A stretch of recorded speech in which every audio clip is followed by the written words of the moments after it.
আসসালামু আলাইকুম। অস্ট্রেলিয়ার শিবিরে কিন্তু নাহিদ রানার ঝড়ে কিন্তু কাঁপছে পুরো অস্ট্রেলিয়ার শিবির। মানে বাকি বোলাররা পরে নাহিদ রানাকে নিয়ে হিসেব নিকেশ করতে করতে দেখা গেল যে মোস্তাফিজ আর তাসকিন কমন করে বসে আছে।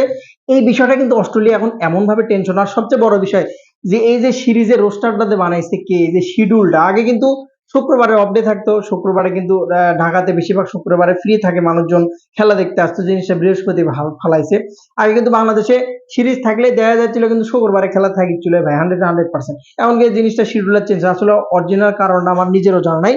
দ্বিতীয় ওয়ানডেতে জিতবে কে, বিশাল একটা প্রশ্ন।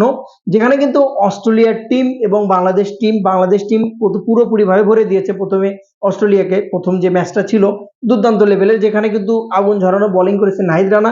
এই নাহিদ রানাকে নিয়ে কিন্তু হিসেব নিকেশ শুরু হয়ে গেছে অলরেডি অস্ট্রেলিয়া শিবিরে। এবং প্রতিনিয়ত যে বাউন্সার গুলো করেছে নাহিদ রানা, যে কোনো বিশ্বের যে কোনো ব্যাটার কিন্তু সত্যি হিসাব করে চলবে। একটা বল খেলতে গেলে 150 গতি কতটা কষ্ট হয়।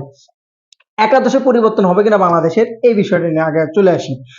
ফার্স্টে যদি আমি আমার ব্যক্তিগত মতামত শেয়ার করি, সেটা হচ্ছে যে প্রথমে সাইব বাদ, সাইব হাসানকে ওয়ানডে থেকে 100% বাদ। কালকের ম্যাচে যদি আমার এরকম ইচ্ছা, মানে আমার ব্যক্তিগত মতামত, কালকে সাইবকে বসিয়ে কিন্তু সৌম্যকে চান্স দেওয়া যেতে পারে। কারণ সৌম্য সরকারকে এর আগে কিন্তু ওয়ানডেতে নিউজিল্যান্ডের সাথে সেই ইনিংসটার পরে মোটামুটি কন্টিনিউ ভাবে ইঞ্জুরির কারণে বাদ করেছে, তারপরে কিন্তু তাকে টিমে নেওয়া হয়, অটোমেটিক কিন্তু বাদ দেওয়া হয়, টিমে নেওয়া হয়, এমনিতে না খেলিয়ে বাদ দেওয়া হয়, হয়তো বা সিরিজ জিতে যায় বা হয়তো বা সিরিজ নির্ধারণী ম্যাচ থাকে। তো সৌম্য সরকার নিজে কিন্তু এত বছরে যে নিজেকে থিত করছে বা থিত করছে দলে, এরকম কিন্তু করতে পারেনি।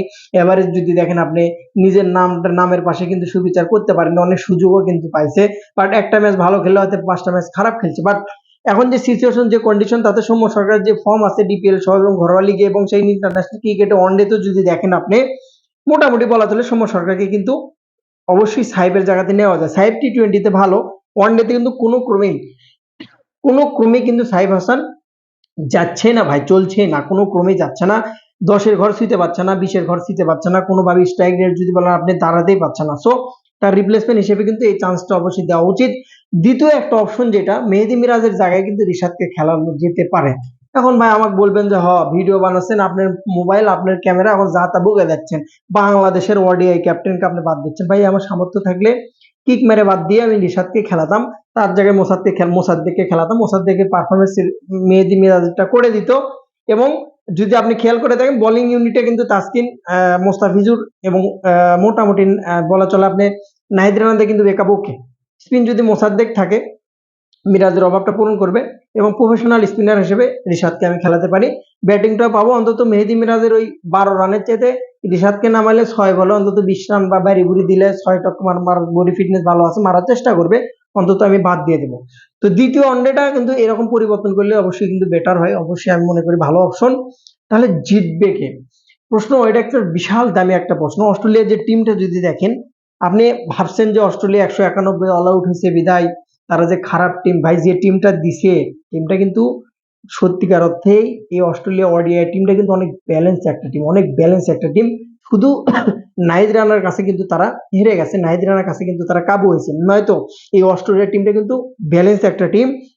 ম্যাথু শটের কথা যদি আপনি, কর্নালির কথা যদি বলেন, ল্যাবুচিনের কথা যদি বলেন আপনি, সবাই কিন্তু পারফর্মার, পিএসএল থেকে শুরু করে আইপিএল সবাই কিন্তু পারফর্মার। এবং অস্ট্রেলিয়ার নামটা যে জার্সি পরে একটা প্লেয়ার ফার্স্ট ক্লাস বা ইন্টারন্যাশনাল ক্রিকেটে যে চান্স পাক না কেন, সেই প্লেয়ারটাই কিন্তু একটা ব্র্যান্ড, এটা কিন্তু আমি মনে রাখতে হবে। সো দাদা বাবুরা যতই বলুক, আমরা কিন্তু ব্র্যান্ডকে হারাইছি। তৃতীয় প্রশ্ন যেটা, সিরিজ কিন্তু বাংলাদেশই জিতবে কালকে। অস্ট্রেলিয়া যদিও কোনো কারণবশত কোনো চেঞ্জিং থাকবে না, সেম একাদশ নিয়ে কালকে অস্ট্রেলিয়া মাঠে নামবে যতটুকু আপডেট। এবং বলা চলে যে কালকে কিন্তু অনেক চেষ্টা করবে, যেহেতু ঢাকাতে বর্তমানে কিন্তু মাঝখানে একদিন বৃষ্টি হয়েছে, তো আহামরি ওইরকম ফ্ল্যাট পিচ আপনি পাবেন না, যে ফ্ল্যাট পিচটা আমরা পাকিস্তান সিরিজে পাইছিলাম। ওই ফ্ল্যাট পিচটা বৃষ্টি হলে পিচের কন্ডিশন সত্যি খারাপ থাকে, যত বড় ভালো ক্রিকেটারই দেন না কেন আপনি, বৃষ্টি হলে পিচের কন্ডিশন একটু খারাপ হয়, যেখানে কিন্তু ভালো হাই স্কোরিং ম্যাচ করা সম্ভব না। যদিও বাংলাদেশকে স্পেশালি ধন্যবাদ দেওয়া উচিত যে প্রথম ওয়ানডেতে এত ভালো রান করেছে, পরবর্তীতে বৃষ্টি আসার পরে যদি বাংলাদেশ নামলে 191 করতে পারতো না বাংলাদেশ, যতটুকু আমার ব্যক্তিগত ধারণা আর কি।